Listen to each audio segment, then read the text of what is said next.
What up, guys? Got an impromptu top three coming up. Gotta hang here.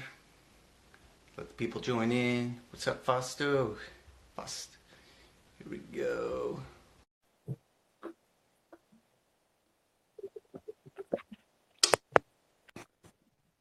Cool.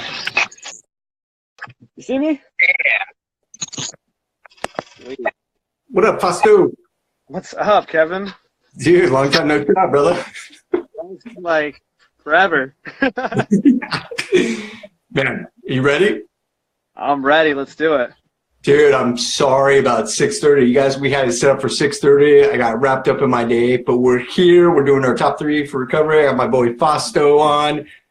Fausto, you were heavy. You went live before. You got some shit on your chest. I want to talk about that real quick because it's important. You were feeling a little depressed, man. Yeah, just this the realization is just like, this recovery thing's no joke. You can have everything going for you, but you come down to realization of just like, like this is for the rest of your life. And if you ever think you got it, like I got this, I'm recovered, you don't. Yeah. You just start to become very aware of like, wow, like here's a second Christmas sober, here's a second Halloween sober, here's my second birthday sober, like this is just life. I got to learn this, I got to learn that, I got to get a new job, I need to save some more money. It's like, wow, responsibilities goes on forever. It's heavy. But you know what I appreciate about you is you going on live, you talking about your depression and how you're feeling and being vulnerable because, we're all struggling with something. So the fact that you could do it, thank you for being so open and honest. No, yeah, thank you too for that. The main thing is just, I'm learning this too, I think today, is just to take a stand and be like, a lot of us get Instagram famous now. It is, and it's like, ego comes with it sometimes because we're like, I can't look weak now. I got this huge following of people saying I'm impacting their lives, and if I show a sense of weakness, oh my gosh, they're gonna start talking about me. I'm gonna look weak, and then it's gonna ruin my image, and people are gonna stop wanting to follow me or trust me. And it's like, you can't drop that, man, because if you don't, you're not gonna get that help, And that's what I'm learning. Just be honest. People are going to trust you more actually because you are being honest and you are being vulnerable and you are being who you are. And yeah, like Sanity, what did she say? I need to hear your honesty. Yeah, I agree. I need to hear it too, man. I was having a rough day too. Life, it's just so heavy all the time. There's stuff coming at us every day from every direction. It's like, right. Right. And this is why we have the community, man, so we can all talk about it, right? That's why we're all here. 100%. This really does help a lot. It does so much. Yeah. Well, you know what else is going to help? Your top three for recovery. So let's get into it, brother. So top three to stay sober or to get sober? Here's what we're doing. First of all, let's talk about this. How long have you been sober now? It'll be 18 months and 4 days. Badass. And what were you struggling with? Cocaine and alcohol were the two main drugs, and then meth would always get involved. Yeah. You had some shit, though, growing up. Do you care to talk about that? Well, I'm an open book. Yeah, I was sexually abused by the kids in my apartment complex, one of them, and then I got sexually abused again during my meth run when I was about 14, 15 years old by an older man in his 50s, Yeah.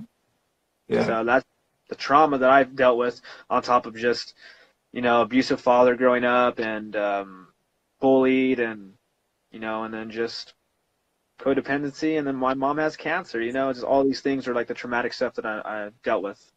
Yeah, so you've dealt with a lot, and you started using the drugs and the alcohol as a form of escape. You had to escape to get rid of reality, man.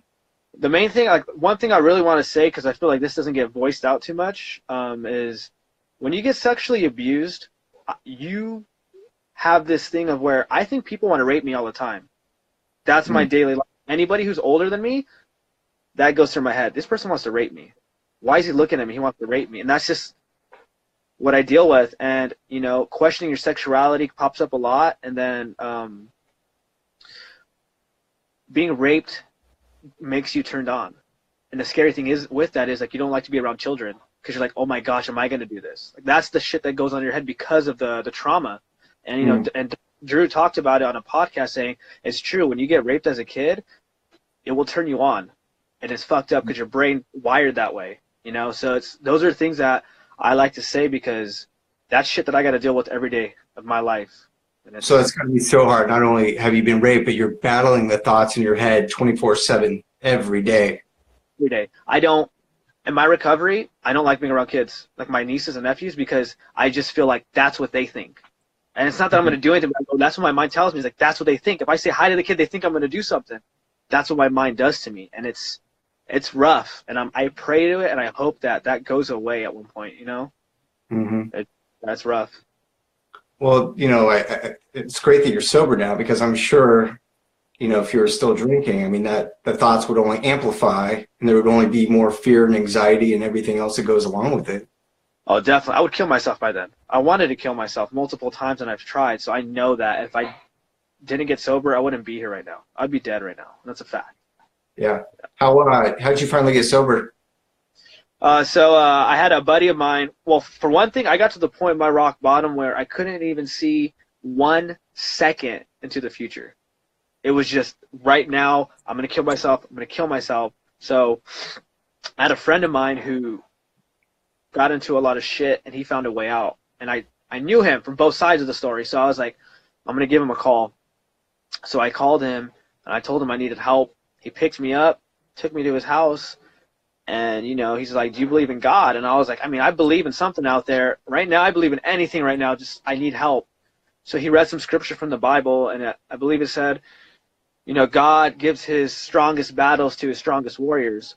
And in that moment, whatever it was, in that moment when he said that, I had this sense of peace and understanding of everything that happened to me was supposed to happen to me because I had to lead other people through it. And I was strong enough to get through it.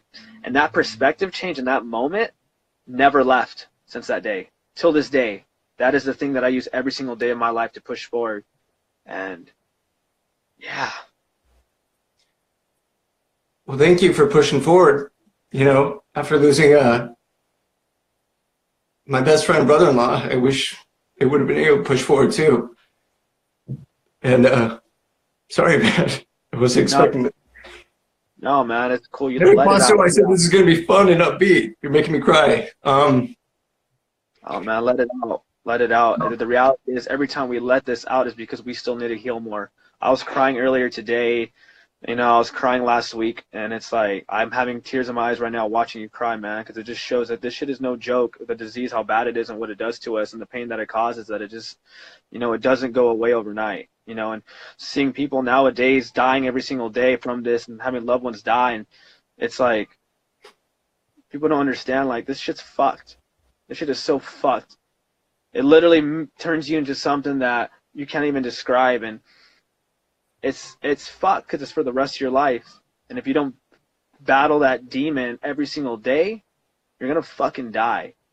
And look how it affects people that loved the addicts. You're crying because what it does, seeing people like that is just fucked. Yeah. Yeah. Yeah, I can't even imagine what you've been through. But, you know, I do want to focus on the positive because, you know, you're doing some very inspirational stuff. You've turned your life around. I mean, you're inspiring. You're doing some really cool shit. You're manifesting some stuff. So talk to us now about everything that's going on right now with you. Yeah, so, I mean, one big thing that I did, my first day of recovery, I read in a book, if you write out a list of things that you want to happen, they will happen. So I wrote this list of, I'm going to have 1 year sober. I'm going to meet these people in my life and thank them, to let them know, like, you guys helped me get through my recovery without even knowing me, by just posting these positive things, by writing these books that were published, by creating a jump rope that I used to stay out of my head, to get a job in recovery before I even knew about it. I was like, I'm gonna get a job in recovery one day so I could give back and let these people know. And over the 18 months, you know, I've got a job in recovery. I've got to travel the world. I've got to have opportunities to meet all those people that I wanted to thank them. I got to meet them. One guy lives in the UK. Another person lives in Washington, D.C. The other people have this huge following, you know, and I'm sure they're busy. And like, I was able to meet all these people, thank them. These guys called the Official Jump Rope Dudes did a whole story on me on YouTube.